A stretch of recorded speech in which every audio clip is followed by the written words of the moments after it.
Hello guys और स्वागत है आप सबका मॉन्स्टर के एपिसोड 20 में। दोस्तों पिछले एपिसोड में हमने देखा था एक क्रिमिनल रेपिस्ट होता है जिसका नाम होता है जॉर्गन्स और उसने 52 साल की एक महिला जिनका नाम होता है हाना कैम उन्हें मार दिया होता है क्योंकि जोहान ने उसे इस तरह से मैनिपुलेट किया होता है कि उसे लगता है कि हाना कैम उसकी माँ है और उसकी माँ ने कभी उसका अच्छी तरह से ध्यान नहीं रखा होता, इसलिए गुस्से में जॉर्गन उसे मार देता है। और हम मिलते हैं डॉक्टर रूडी से भी जो क्लासमेट तो होते हैं टेनमा के, लेकिन उनकी जमती नहीं थी। लेकिन एपिसोड खत्म होते होते ये दोनों अच्छे दोस्त बन जाते हैं। अब आगे की स्टोरी। एपिसोड की शुरुआत में हम एक अंकल और आंटी को देखते हैं जहाँ पे अंकल गाड़ी चला रहे होते हैं और आंटी मैप देख के रास्ता बताने की कोशिश कर रही होती है, लेकिन मैप होता है जर्मनी में। ये लोग बाहर से आए होते हैं जिनकी वजह से इनको जर्मनी के बारे में कुछ भी नहीं पता, इनकी भाषा के बारे में इन्हें कुछ भी नहीं पता होता। और ऊपर से आंटी को चश्मा लग चुका है, लेकिन आंटी अपना चश्मा एयरपोर्ट में भूल चुकी है, जिसकी वजह से इन्हें कुछ समझ में नहीं आ रहा होता कि इन्हें कहाँ पे जाना है और कैसे जाना है। तभी आंटी देखती है एक इंसान लिफ्ट मांग रहा होता है। आंटी चाहती है कि वो उसे लिफ्ट दे दे, लेकिन अंकल बड़े रूड होते हैं, बोलते हैं नहीं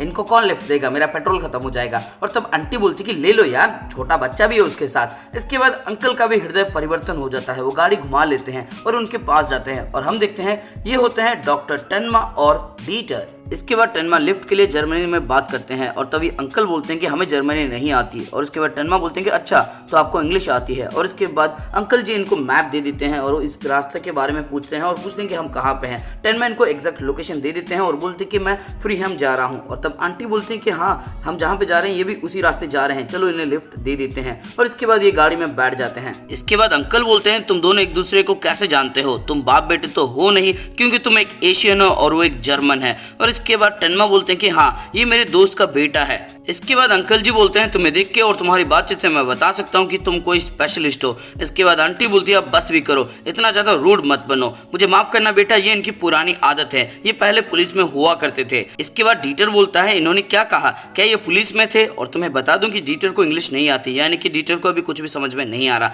इसके बाद टेनमा बहुत ज्यादा घबरा जाते हैं और तब डीटर बोलते हैं क्या लगता है क्या हमें यहाँ से निकल जाना चाहिए? इसके बाद टेनमा बोलते हैं कि आपके पति रिटायर्ड हो चुके हैं और आपके साथ वक्त बिताने के लिए वो कहीं पे जा रहे हैं। और इसके बाद आंटी बोलती है बिल्कुल, जब ये काम किया करते थे तब हमारे पास घूमने का वक्त ही नहीं था। इसके बाद टेनमा बोलते हैं मुझे माफ कर देना, आप अपनी बीवी के साथ वक्त बिताना चाहते थे और मैंने बीच में डिस्टर्ब कर दिया। और इसके बाद अंकल बोलते हैं नहीं, एक्चुअली बात यह है कि जब से हम जर्मनी में आए हैं तब से हमें कुछ समझ में नहीं आ रहा है, हमें नहीं पता कि हम कैसे उस जगह पे पहुंच सकते हैं, ना ही हम खाना ऑर्डर कर पा रहे हैं, हमें तुम्हारी ज़रूरत है, अगर तुम हमारे साथ रहोगे तो हमें अच्छा लगेगा। इसके बाद इनकी गाड़ी का पेट्रोल खत्म हो जाता है। आंटी बोलती कि अब हम क्या करेंगे? और इसके बाद अंकल बोलते कि हम कुछ नहीं कर सकते, हमें किसी पेट्रोल पंप तक पहुंचना होगा। और तभी डीटर बोलता है कि यहाँ पे एक गाड़ी आ रही है और सच में यहाँ पे एक ट्रक आ जाती है और ट्रक का ड्राइवर बोलता है कि क्या बात है? टेनमा बोलते हैं कि हमारा पेट्रोल खत्म हो चुका है और ड्राइवर बोलता है कि मुझे माफ करना लेकिन यहाँ पे तो शायद कोई तुम्हारी मदद नहीं कर पाएगा, मेरे पास 2 लोग आने की जगह है। और इसके बाद टेनमा बोलते हैं कि हम दोनों जा सकते हैं। और अंकल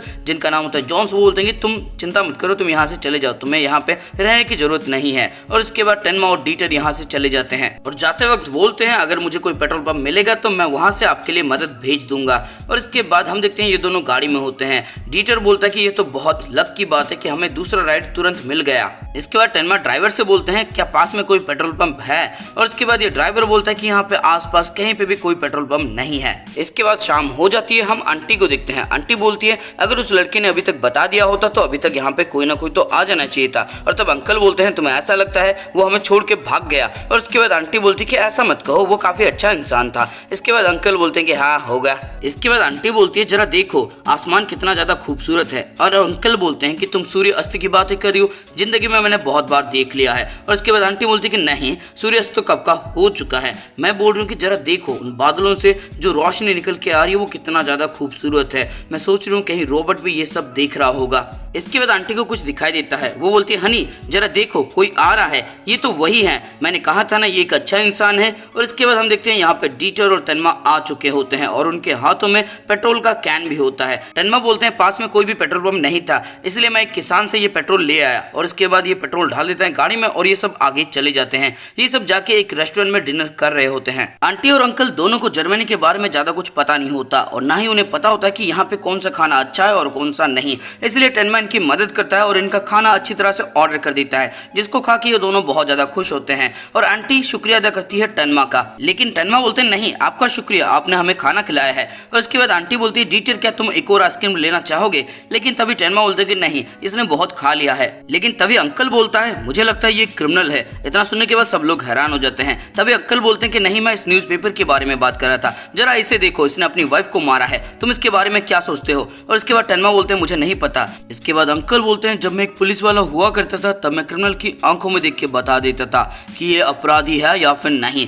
इसके बाद आंटी बोलती है कि आप बहुत बोल रहे हो, आपको अपनी पुरानी स्टोरी बताने की यहाँ पे जरूरत नहीं है। टेनमा को भी अच्छा नहीं लगता और वो बोलते हैं ठीक है। तभी आंटी बोलती है कि अब बहुत हो गया, लगता है आपने कुछ ज्यादा ही चढ़ा ली है। इसके बाद अंकल बोलते हैं मैंने जितना ज्यादा इसका इस्तेमाल किया मैं उसमें उतना ही बुरा होता रहा। अच्छे इंसान, बुरे इंसान, निर्दोष और अपराधी, इन सबको मैं अब ठीक से पहचान नहीं पाता। शायद मैं इतना अच्छा पुलिस ऑफिसर नहीं था और शायद मैंने थोड़ी ज्यादा दारू पी भी ली है। और इसके बाद हम देखते हैं सुबह का सीन जहाँ पे ये गाड़ी लेके फिर से आगे बढ़ने लगते हैं। तभी आंटी कुछ छोटे छोटे बच्चों को दिखती है, स्कूल के बच्चों को दिखती है और बोलती है कि ये सब कितने ज्यादा क्यूट हैं, जब डीटर स्कूल जाएगा तब वो भी बहुत सारे दोस्त बना लेगा। और इसके बाद टेनमा हाँ बोलते हैं। आंटी बोलती है कि सबका बचपन कितना खुशी से भरा हुआ होता है, मुझे अपनी पुरानी बातें याद आ गई। इसके बाद आंटी अंकल को एक एड्रेस देती है और अंकल बोलते हैं हमें थोड़ा घूम के जाना होगा। टेनमा बोलते हैं कोई बात नहीं, लेकिन ये पहुंच जाते हैं पुलिस स्टेशन के पास, जिसको देखने के बाद टेनमा बहुत ज्यादा हैरान हो जाता है। आंटी और अंकल बाहर आ जाते हैं और बोलते हैं कि हम स्टेशन के अंदर जा रहे हैं, तुम यहीं पे इंतजार करो। इसके बाद आंटी और अंकल पुलिस स्टेशन के अंदर चले जाते हैं।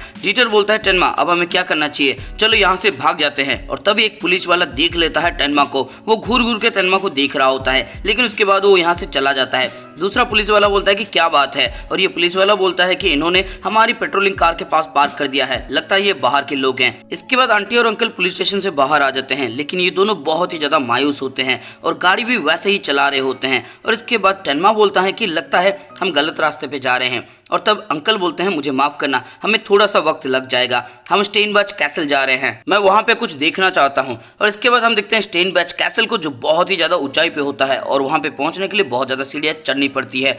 अंकल जी अच्छी तरह से चल रहे होते हैं और डीटर उनके साथ होता है, लेकिन आंटी को बहुत ज्यादा तकलीफ हो रही होती है। टेनमा उनकी मदद कर रहा होता है। इसके बाद आंटी बोलती है मेरे बेटे ने इस जगह के बारे में लिखा था, उसने लिखा था कि इस कैसल के ऊपर से नजारा बहुत ही ज्यादा खूबसूरत होता है, वो हमें इस जगह पे लेके आना चाहता था। और तब टेनमा बोलते हैं आपका बेटा यहाँ पे रहता है। और तब आंटी बोलती कि हाँ हम उसे देखने के लिए आए हैं। इसके बाद ये सब कैसल के ऊपर पहुंच जाते हैं और यहाँ से नज़ारा सच में बहुत ही ज़्यादा खूबसूरत होता है। इसके बाद अंकल बोलते हैं मेरे बेटे ने किसी को मार दिया और हम यहाँ पे उसे देखने के लिए आए हैं। इतना सुनने के बाद टेनमा बहुत ज़्यादा हैरान हो जाता है। आगे हम देखते हैं टेनमा पहुँच चुका होता है फ्रेहाइम में और वहाँ से उतर जाता है और शुक्रिया अदा करता है आंटी और अंकल का। लेकिन अंकल बोलते हैं तुम्हारा शुक्रिया, तुमने हमारी बहुत ज़्यादा मदद की है, अगर तुम नहीं होते तो हम जर्मनी में कुछ पता ही नहीं लगा पाते। इसके बाद आंटी अंकल यहाँ से निकल जाते हैं। आंटी बोलती है वो कितना अच्छा इंसान था और अंकल बोलते हैं हाँ वो एक क्रिमिनल सस्पेक्ट है। और इसके बाद आंटी बोलती है नहीं ऐसा नहीं हो सकता और अंकल बोलते हैं यही सच है, मैंने पुलिस स्टेशन में टेनमा की फोटो देखी है। इसके बाद आंटी बोलती है मुझे भरोसा नहीं होता, इतना अच्छा इंसान। और तब अंकल बोलते हैं फोटो देखने से पहले ही मुझे उसके ऊपर शक था, लेकिन फोटो देखने के बाद जब मैं उससे मिला तब मुझे कंफर्म हो गया कि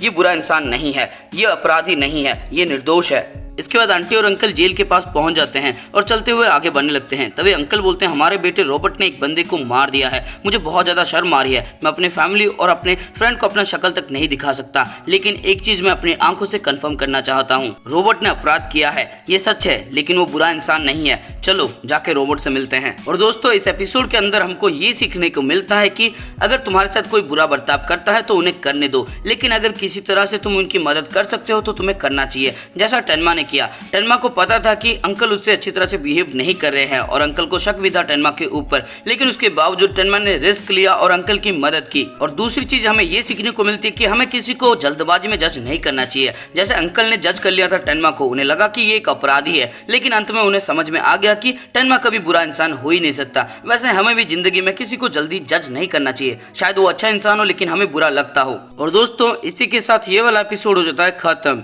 तो दोस्तों इस एपिसोड के अंदर आपको कुछ भी अच्छा लगा फिर मजा तो इस वीडियो को लाइक कर दो, कमेंट करके बताओ अगर तुम टेनमा की जगह पे होते और अंकल तुम्हारे ऊपर शक कर रहे होते, क्या उसके बावजूद तुम अंकल की मदद करने के लिए जाते?